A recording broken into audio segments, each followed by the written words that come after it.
Salve, salve você que acompanha a Análise Verdão aqui no YouTube. Meu nome é Leonardo Suzuki, sejam muito bem-vindos a mais uma análise pós-jogo. Antes que falem da minha camiseta azul, é do Palestra Itália, tá? Nada de Boca, mas vamos comentar esse Palmeiras e Boca de hoje. Um jogo que, cara, o Palmeiras venceu de 0 a 0, né? Posso falar assim? Foi uma vitória de 0 a 0 e de goleada, inclusive. Porque, cara, foi um jogo suado, foi um jogo sofrido, foi um jogo que o Palmeiras cometeu erros que é raro a gente ver cometer. Claro que o Palmeiras vinha jogando mal essas últimas partidas, mas a quantidade de erros que o Palmeiras cometeu hoje não é uma coisa que a gente vê sempre. A partida que o Boca fez hoje, inclusive, é uma partida rara para quem não acompanha o Boca. O Boca fez a melhor partida no ano, se bobear. Foi uma ótima partida do Boca, o que não é comum para eles também. Então, juntando tudo isso, um Palmeiras mal, o Boca melhor do que costuma ser, foi um ótimo resultado, né? Vamos combinar pelo que foi o jogo, até pelo não que foi o jogo. Um 0 a 0 fora de casa aí já seria um bom resultado. Com o que foi o jogo, foi um ótimo resultado, certo? 0 a 0 de goleada aí pro Palmeiras. E claro que tem muita coisa pra gente analisar, certo? Eu estou meio rouco, desculpem aí, mas tem muita coisa pra gente analisar desse empate do Palmeiras. Tudo em jogo ainda, certo? Pra decidir quem vai ser o finalista da Libertadores. Mas vamos analisar, vamos tentar entender qual foi a ideia do Palmeiras, quais foram os erros do Palmeiras, por que as coisas deram errado, por que o Palmeiras não conseguiu criar muitas chances de gol, por que o Boca deu um sufoco no Palmeiras em alguns momentos, enfim, vamos entender tudo isso. Já começa deixando o likezinho no vídeo aí, que me ajuda muito. Eu sei que você não gostou da atuação do Palmeiras, mas deixa o like aí, não custa nada, né? Semifinal de Libertadores, pô, pelo menos para prestigiar aqui o trabalho da Análise Verdão, deixa o likezinho aí para fortalecer. Então vamos entender, vamos analisar, vem comigo, calma, tá? Respira, vem comigo, vamos tentar entender aqui. O Abel mandou a campo o mesmo time que vinha jogando nos últimos jogos, os mesmos jogadores, mas um time diferente, vamos dizer assim, uma ideia um pouco diferente.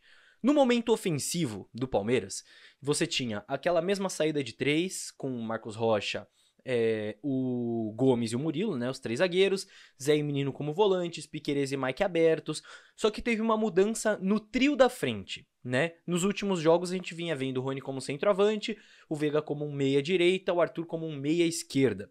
E nesse jogo a gente teve, no primeiro tempo, né, o Veiga como um meia mesmo, o Rony como um atacante mais pela esquerda, podendo fazer movimentos de abrir, de atacar as costas da defesa e tal, um atacante mais pela esquerda, e o Arthur como um atacante mais pela direita, podendo recuar em alguns momentos, né? Então o Arthur voltando a jogar, pendendo um pouco mais para a direita, e com uma liberdade ali para se aproximar do Rony, para recuar e tudo mais. E como o Boca marcava num 4-4-2, eu acho que a ideia do Palmeiras, e foi uma ideia que funcionou de fato, que o Palmeiras conseguiu criar algo só no comecinho ali, né? Que foi uma ideia de talvez criar um contra os dois zagueiros do Boca, né? Ter o Arthur e o Rony contra os dois zagueiros do Boca. Os laterais do Boca eram obrigados a subir nos laterais do Palmeiras, né? No Piquerez e no Mike. Então você criava uma igualdade numérica ali contra a última linha de defesa do Boca, gerando mano a mano, né? Gerando situações de mano a mano e uma movimentação do Arthur ali para tentar confundir pelo lado direito de ataque do Palmeiras. Funcionou no início, algumas bolas longas entraram, né? Você teve aquela chance do Arthur ali no comecinho, que eu nem sei se o juiz marcou impedimento ou não, mas enfim, que teve uma oportunidade de finalização e tal. Mas depois o Boca conseguiu corrigir isso. O Boca entendeu qual era essa intenção do Palmeiras, o Boca conseguiu corrigir, e a partir daí o Palmeiras começou a errar muito ofensivamente. Então você teve um menino dormindo no momento ofensivo do Palmeiras, aí desculpa, né, não sei se é uma afirmação forte, mas assim, dormindo muitas vezes o Gabriel Menino, tomadas de decisão erradas por parte do Palmeiras, muitas saídas erradas, algumas vezes, principalmente com o Rocha e Piquerez, e aí teve um negócio que o Palmeiras tentou fazer no primeiro tempo ali também, nessa saída de bola que eu não entendi direito qual que foi a intenção, que muitas vezes o Gomes, ele avançava um pouco nessa saída de bola, ficava nas costas do Merentiel e do Cavani. Eu acho que a ideia era tentar atrair mais o Merentiel e o Cavani para subirem em cima do Rocha e do Murilo. Só que isso dava menos opção de passe pro Palmeiras na saída, aumentava o risco do passe, então ou o Palmeiras tentava sair jogando curto e tocava errado, ou tentava uma bola longa e a bola longa já não entrava mais, justamente porque o Boca tinha corrigido aquilo que eu comentei agora. Então, assim, complicado. E defensivamente, é um Palmeiras que manteve em teoria aqueles encaixes individuais, né, que eu sempre falo aqui, só que com muitas trocas, né? Não era tão definido assim, tipo, ó, fulano vai marcar o fulano e é isso o jogo inteiro. Não dava pra ser tão definido assim. Então, o Arthur, às vezes ele começava fechando no zagueiro ali no Rojo, mas acabava tendo que marcar o lateral quando a bola entrava, no caso o Fabra, o Rony a mesma coisa pelo outro lado. O Mike no começo, muito junto do Barco, mas também podendo trocar pra marcar o Fabra mais à frente. O Veiga iniciava marcando o Paul Fernandes, que era o volante do Boca, mas às vezes subia também para tentar pressionar o zagueiro. O Menino começando mais no Eike Fernandes. O Medina do Boca às vezes era marcado pelo Piquerez, às vezes pelo Zé. Isso mudava muito, trocavam muito as marcações, porque o Boca se movimentava muito. E isso gerou problema pro Palmeiras. E lá atrás, na linha defensiva, a ideia do Palmeiras, a ideia do Abel, pelo menos que eu entendi, com o Rocha como terceiro zagueiro, era criar uma superioridade numérica contra Merentiel e Cavani. Só que o Marcos Rocha foi mal no jogo. O Marcos Rocha chegava muitas vezes atrasado e era muito confundido, não só o Marcos Rocha como todo o time do Palmeiras, com essas movimentações do Boca que eu citei. Principalmente do Barco, que pra mim foi o melhor em campo, o Ruivinho, né, pra quem tá em dúvida, o número 19, o Ruivinho do Boca, porque ele se movimentava muito, ele iniciava como um meia esquerda, mas às vezes ele aproximava dos atacantes para fazer um 3 contra 3, né? Merentiel, Cavani e Barco contra Murilo Gomes e Marcos Rocha. Ele circulava, ia pelo lado direito, ele, né, se movimentava muito, tinha movimentações muito longas ali, isso bagunçava muito os encaixes do Palmeiras. Muitas vezes ele conseguia receber com liberdade, conduzir, vinham jogadores de trás atacando essa linha do Palmeiras. E isso gerava muito problema, né? Gerava as jogadas pelo lado, muitas vezes o Barco conseguia inverter para o Advíncula chegar na linha de fundo e cruzar, que foi uma coisa que eu citei muito na análise pré-jogo, para quem viu a análise do Boca que eu fiz. E o Boca foi muito perigoso dessa forma, e também com o Cavani saindo da referência, que foi outra movimentação que confundiu o Palmeiras, porque você tinha uma superioridade numérica, né, de 3 contra 2, teoricamente, só que o Cavani saía muito, caía pelo lado, e assim, se ele sai um pouco, o zagueiro do Palmeiras até vai, mas se ele vai até a linha lateral, a defesa do Palmeiras fica bem postada. Isso acabava gerando superioridade numérica em outros setores do campo, por Boca. Mais um detalhe que acabou prejudicando o Palmeiras, que acabou confundindo o Palmeiras, e também falamos sobre isso na análise pré-jogo do Boca, dessa situação de um atacante do Boca recuar, enquanto o outro ataca as costas da defesa, no caso o outro era o Merentiel, e isso funcionou muito pro Boca também. Eu acho que foi um primeiro tempo, que no comecinho até foi mais equilibrado ali nos primeiros 25 minutos, dá pra dizer assim.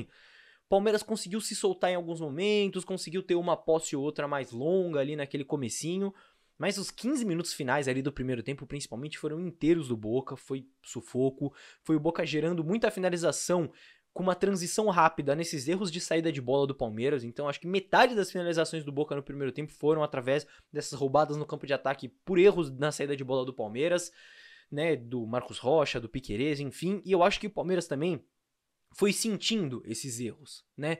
E errando, e errando, e errando. Acho que os jogadores iam meio que sentindo cada vez um pouco mais esses erros, e isso acabava prejudicando o Palmeiras também. Indo já pro segundo tempo, mas falando sobre uma coisa que meio que engloba o jogo inteiro, o segundo tempo até começa com o Palmeiras conseguindo criar uma outra chance com bola nas costas da defesa do Boca, né? Teve uma chance do Mike, que o Rony inverte a bola pro Mike, ele chuta travado. Teve uma outra do Veiga, numa transição, que ele chuta torto ali pela esquerda, mas depois disso o Boca já volta um pouco mais forte, já começa a tomar as rédeas do jogo de novo. E uma coisa que assustou num lance específico, mas eu acho que dá pra falar sobre isso de uma maneira geral, é desconcentração. O lance específico que eu tô falando é o lance do gol do Boca, que o juiz anula por uma falta óbvia em cima do Marcos Rocha, mas é um lance que o Palmeiras estava com a bola dominada, o Piquerez se desfaz da bola, joga no Advíncula, o Advíncula consegue cruzar, você tem o Marcos Rocha e o Everton se confundindo completamente, um não sabe quem vai na bola, o Boca consegue o cabeceio, e o Rocha de novo erra, né, depois perdendo a bola, mas claro que ele sofreu a falta, o gol é anulado, mas assustou um pouco essa desconcentração naquele lance, mas de uma maneira geral também, principalmente esses jogadores que eu citei, não quero ficar, né, cornetando especificamente, mas assim, Gabriel Menino, Marcos Rocha, Piquerez, assim, desconcentração mesmo, em vários lances, deu pra perceber isso, que é um daqueles erros que eu citei no começo, que são raros o Palmeiras cometer. Numa Libertadores, por exemplo, é raro você ver 3 jogadores entrando desconcentrados numa semifinal de Libertadores nesse Palmeiras do Abel. Hoje aconteceu isso. Tiveram outros jogadores que foram mal também, né? Enfim, o Arthur, o Veiga, esquisito. No segundo tempo, o Abel muda um pouco o posicionamento dele, tira ele de mais perto do gol. Eu achei uma mudança um pouco esquisita. Enfim, não vou ficar falando individualmente, mas o segundo tempo até foi um segundo tempo de um Boca com menos ímpeto, eu acho. Até porque o Boca foi muito acelerado no primeiro tempo, então até foi com menos ímpeto. Mas o Palmeiras também não assustava, né? Não incomodava o Boca. Pelo menos conseguiu fugir um pouco do massacre que foi aqueles 15 minutos finais de primeiro tempo, né? Do Boca cruzando bola na área e gerando finalização, e o Palmeiras errando saída de bola e sufocado e tudo mais. Foi um Boca que não teve tanto esse ímpeto, mas também foi um Palmeiras que não conseguiu incomodar, como não incomodou no primeiro tempo. De uma maneira geral, foram lances específicos que o Palmeiras conseguiu alguma coisinha e tiveram muitos lances, nossa, muitos lances, que o Palmeiras tava postado pra atacar e aí na hora dava um passe e errava domínio, sabe? Putz, tiveram vários desses. A bola, quantas vezes a bola passou debaixo do pé do jogador do Palmeiras na hora de dominar? Eu vi do Arthur, eu vi do Menino, eu vi do Veiga, nossa, tiveram vários. Então, realmente muito erro, uma coisa que não é comum. E até por isso, tem questões positivas pra tirar desse jogo também. E é óbvio que eu quero terminar o vídeo com as questões positivas, porque eu não quero deixar vocês na tristeza aqui, certo?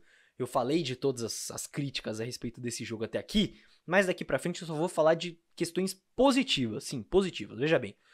Primeiro, Zé Rafael. Ótima partida do Zé Rafael. Se eu falei de todos esses detalhes ruins de jogadores do Palmeiras, de atuações individuais, até o Everton teve uns lances meio esquisitos ali, mas o Zé Rafael foi muito bem, levando em conta principalmente que ele estava amarelado desde os 23 minutos e que ele estava jogando ao lado do Menino, que estava complicado. Então, realmente, ótima partida do Zé Rafael, e acho que dá para destacar positivamente também a dupla de zaga do Palmeiras, principalmente o Murilo, acho que foi muito bem também, mas o Gomes também, né, esses jogos que o Palmeiras tem que ficar defendendo a área e rebatendo o cruzamento, o Gomes sempre se destaca, não tem como, ele é mestre nisso. Então, fica o destaque positivo aí para esses três, mas principalmente para o Zé Rafael, que para mim foi o melhor em campo pelo Palmeiras. Mas qual que eu acho que é o grande ponto positivo desse jogo, por mais que tenha sido uma atuação complicada do Palmeiras, por todos esses pontos que eu falei. Vamos regular as expectativas aqui. A gente acabou de jogar uma semifinal de Libertadores. Eu sei que isso é comum pra gente, tá? Porque o Palmeiras disputou, se eu não me engano, as 5 das últimas 6 Libertadores disputou semifinal. Eu sei que tá ficando comum disputar semifinal, mas é uma semifinal de Libertadores. Não é tão comum assim. Pro Palmeiras mas no geral não é tão comum assim. Então é uma semifinal de Libertadores contra o Boca,